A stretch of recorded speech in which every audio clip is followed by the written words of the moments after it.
Bismillahirrahmanirrahim. Assalamu alaykum, hörmətli görürmənlər. İstiqlal gündəlik xəbərlərini görüşünlərdən qızğın qarşılayırıq. Mən Abdullah Yalğun. Proqramımızda vətənimiz Şərq Türkistan və dünya gün tərtibiga əlaqədar ən mühim xəbərlərini huzuruna sunumuz. Qənəmsizlik qıtaqlar ekranımız olsun. Zulmğa chidamagan Uyg'urlar hayotining xavfga uchrashiga qaramay nola qilmoqda. Xitoyning Sharq Turkistondagi irqiy qirg'inchilik jinoyati xalqni normal hayot kechirishdan mahrum qilgan bo'lib, har jihatdan zulmga uchrayotgan Uyg'urlar jinini olqiniga elib qo'yib, ijtimoiy taratqularda nola faryod ko'tarmoqda. Yaqinda tarqalgan bir necha Xitoy rejimining oqqon Xitoylarning va Xitoy uchun sodiqlik bilan xizmat qilayotgan qo'rchoq amaldorlarning qatma-qat zulmi ostida ezilayotgan Sharq Turkiston xalqining qanday hayot kechirayotganligini ma'lum darajada ko'rsatib berdi. Mazkur sillar muhojiratdagi ijtimoiy taratqularda ko'plab tarqalib, Uyg'urlarning qattiq g'azabini qo'zg'adi. Tarqalgan sin G'ulji nahiyasidagi bir Uyg'ur dehqon tarafidan tortilgan bo'lib, u sinda dehqonlarning ig'ir kunga qolganligini, o'zining bundan ilgari 18 mo yeriga tayinib tirikchilik qiladiganligini, ammo amaldorlarning yerni majburiy tortib olganligini, hozir o'ziga faqat 4 mo yer qolganligini, farzandlarini o'qitqudek puli qolmaganligini ko'z yoshlari bilan bayon qilgan va boshqalarni bu haqda yordam qilishga chaqirgan. Biz hozir biz dehqonlar amal qildi. Askarda amal qildi kirsak, undan siyosiy yok gitse, onu da sol qilsa, bunu da sol qilsa, bizim sepetler. Biz şuncalar buna karba. Şahsen ben dinimden toydum. Bunun keynidan tortilgan yana bir nechasida u o'zining beshiga biror ish kelib qilishiga parvo qilmaydiganligini, chunki hayotdan joq to'yganligini bildirgan va mahalliy komitetiga berib shikoyat qilgan. Ammo qo'rchoq amaldorlar, soqchilar uning so'zlariga parvo qilmayla qolmasdan zo'ravonlik vositasi bilan uni ishxonadan ittirib qo'g'lab chiqargan.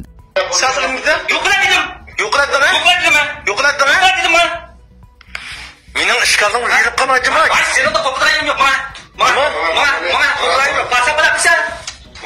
Mana yuqula. Ular ishim yo'qmi? Mana yuqula mana. Qanday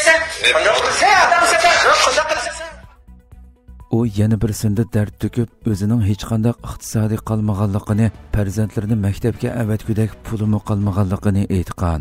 Bu sillar oldingi hafta TikTokning Xitoydagi nusxasi bo'lgan Douyin supsi orqali tarqatilgan bo'lib, navbatda hammasi to'liq o'chirilgan. Mazkur sinni tarqatgan Uyg'urning taqdiri noma'lum bo'lsa-mu, ammo Xitoyning qattiq jazosiga, qiyin qistoqlarga uchraydiganligini faraz qilish tas emas.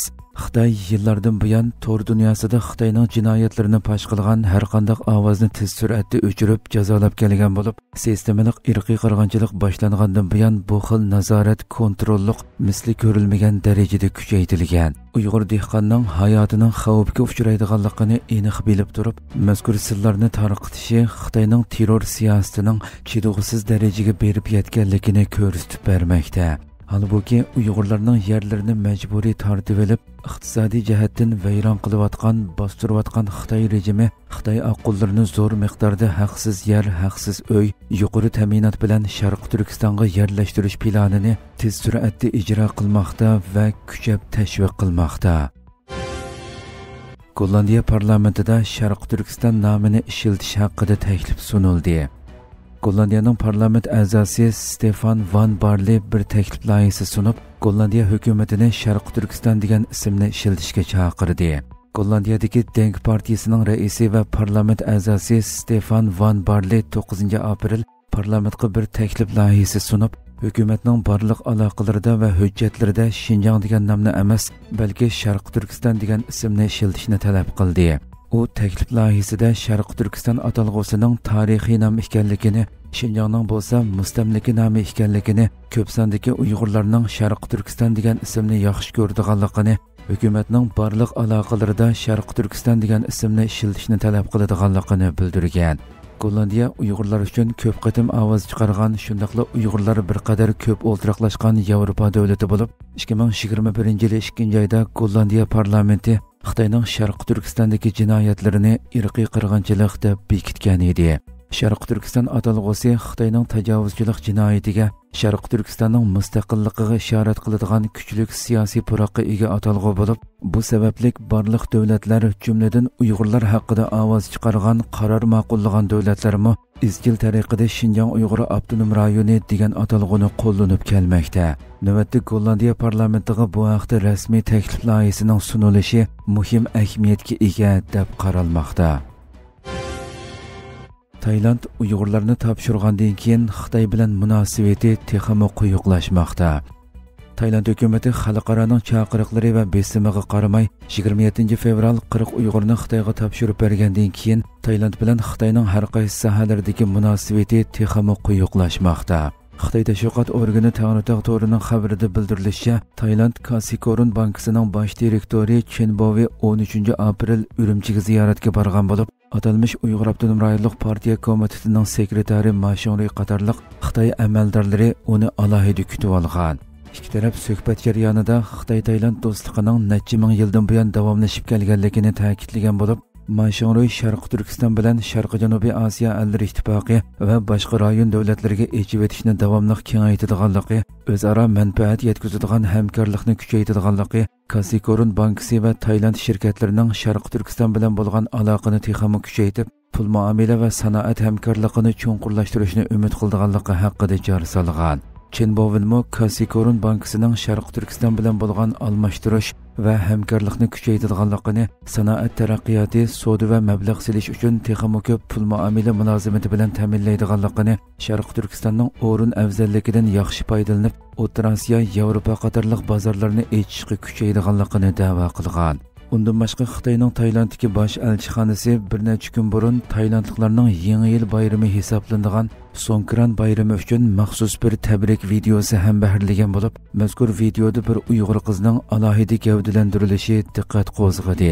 Mazkur tashviqot videosida Xitoydagi bir qism asonliq millat kishilari va Uyg'ur do'ppisi va atlas kiyim kiygan bir Uyg'ur qiz ko'rsatilgan bo'lib, ularning Taylanddagi o'quvchilar ekanligi, Tayland xalqining Yangi yil bayramini tabriklaydiganligi, Xitoy bilan Tayland xalqining qo'l tutishib o'rtaq ilgirlaydiganligi da'vo qilingan.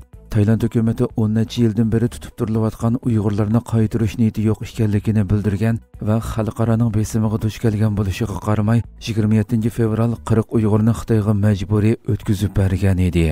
Bu sababli kuchli tanqidga duch kelgandan keyin Tayland muavin bosh ministri va mudofaa ministri Phumtham Vichayachai, adliya ministri Tavi Sodsong va bir qism harbiy amaldorlar 18 mart Sharq Turkistonga ziyoratga berib, qaytarilgan Uyg'urlarning xotirjam bexatar yashayotganligi haqida bildirlab, jinoyatini oqlashga uringan edi. Tayland hukumati Xitoyni ranjitib qo'yishdan ansirab, mazkur Uyg'urlarni qaytarib berganligini e'tirof qilgan bo'lib, ikki tarafning yang ichida qandoq savdo qilganligi, Tayland hukumatining bu to'kpisi orqali Xitoydan qandoq manfaatlarga erishganligi hozircha noma'lum turmoqda.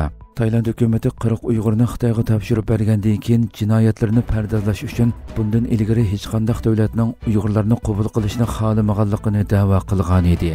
Ammo Amerika, Kanada va Avstraliyaning ilgari mazkur Uyg'urlarni o'rinlashtirish taklifi sunganligi oshkorlangandan keyin Tayland hukumati yolg'on bayonini o'zgartirib, buni e'tirof qilishga majbur bo'lgan edi.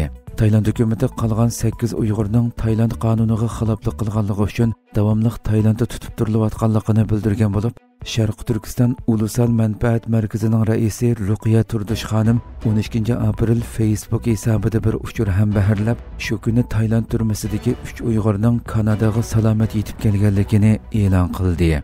Ammo taratqular bu haqda texi rasmiy xabar e'lon qilmadi. Bu xush xabar Taylanddagi qolgan Uyg'urlarning taqdiridan andisha qilayotgan muhojiratdagi Uyg'urlarni xursand qildi. Hurmatli ko'ruvchilarimiz, shuna qilib bugungi xabarlarimiz mush yerda oxirlashdi. Inshaalloh atiki programmamizda ko'rishguncha omon bo'linglar. Assalomu alaykum va rahmatulloh.